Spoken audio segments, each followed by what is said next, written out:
igsunon nami ni Budok sa sunod bulan. Apa na discourage ko. Human ako siyang nasakpan nga giana-ana ang anay sa ilang silingan. Tawagan na lang ko sa pangalang Annalyn DJ Sam. 31 anyos na ko o kasluno na unta sa akong duha ka tuig nga uyab nga si Budok. Si Budok DJ Sam, 33 anyos pasab. Hitsuraan ug iladong buutan pod sa amo ang lugar. Hilumon ra ni si Budok DJ Sam. Gani, ana pa sila. Dili daw sila katuo nga nagkauyab ning duha. Kay lagi, di man daw nakabalo mo ingon si Budok. Ang tinuod ana DJ Sam, ako ang nanguyab sa iyaha.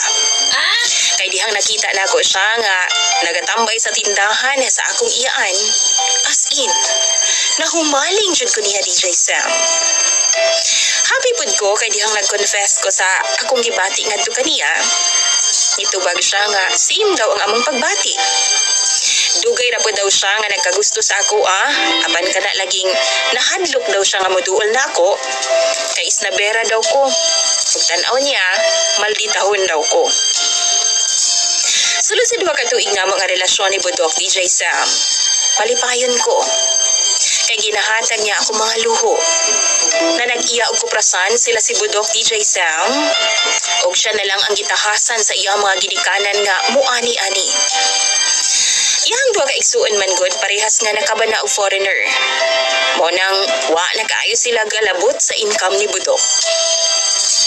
Suportado pod sa iyang mga igsuon ang ginikanan ni Budok DJ Sam. Last August 2024, na mauli ang mga igsuon ni Budok ug iya akong gipailaila ngadto kanila. Giingnan mi nila nga magpakasal na daw ming duha. Wa pod ko misupak kay mutabang man daw sila og gasto DJ Sam. Kana pa, wa na kaayo mi problemahon ni Budok. Tuod man na malay sila sa amoa pagkasunod semana. Og parehas mi ni Budok nga malipayon kay nakuha jud namo ang suporta sa among isig ka pamilya. Happy ko kay bisan duha na mi katuig ni Budok DJ Sam, wa jud ko niya gihilabtan. That means girespeto gid ko niya. Napagani ka usa DJ Sam nga gitaparan nako sa payag si Budok, wa jud intay nahitabo namo. Mao nang DJ Sam, believe kaayo ko ug saludo gid kaayo ko kay Budok. Og makaingon jud ko nga tinuod gud siyang nahigugman ako. Naay ka usa DJ Sam. Giadto na ako si Budok sa ilaha kay lagi mga dumig munisipyo aron nga mag-inquire mi sa mga requirements para sa umaabot namong kasal. Apan iyahang mama lang ang akong naabtan. Kay si Budok daw nilakaw og sayo paingon sa ilahang bukid. Nabala kay iyahang mama kay wa pa daw na mahaw si Budok.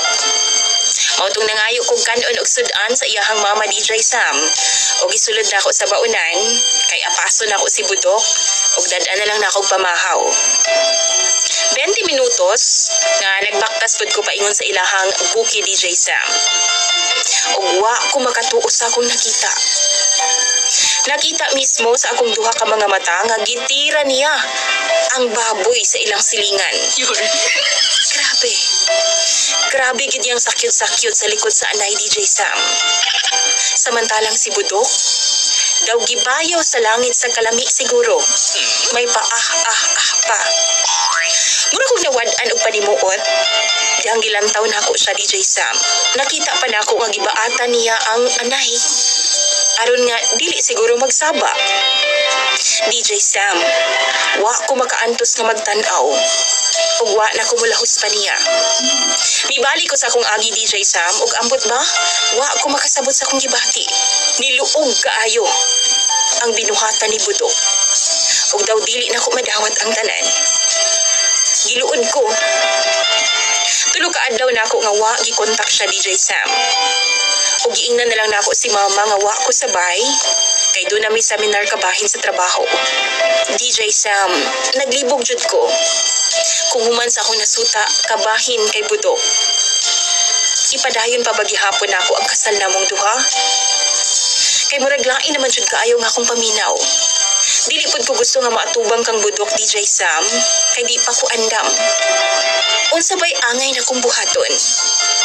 Palihog hatagi ko ninyo og advice. Imong follower, Annalyn.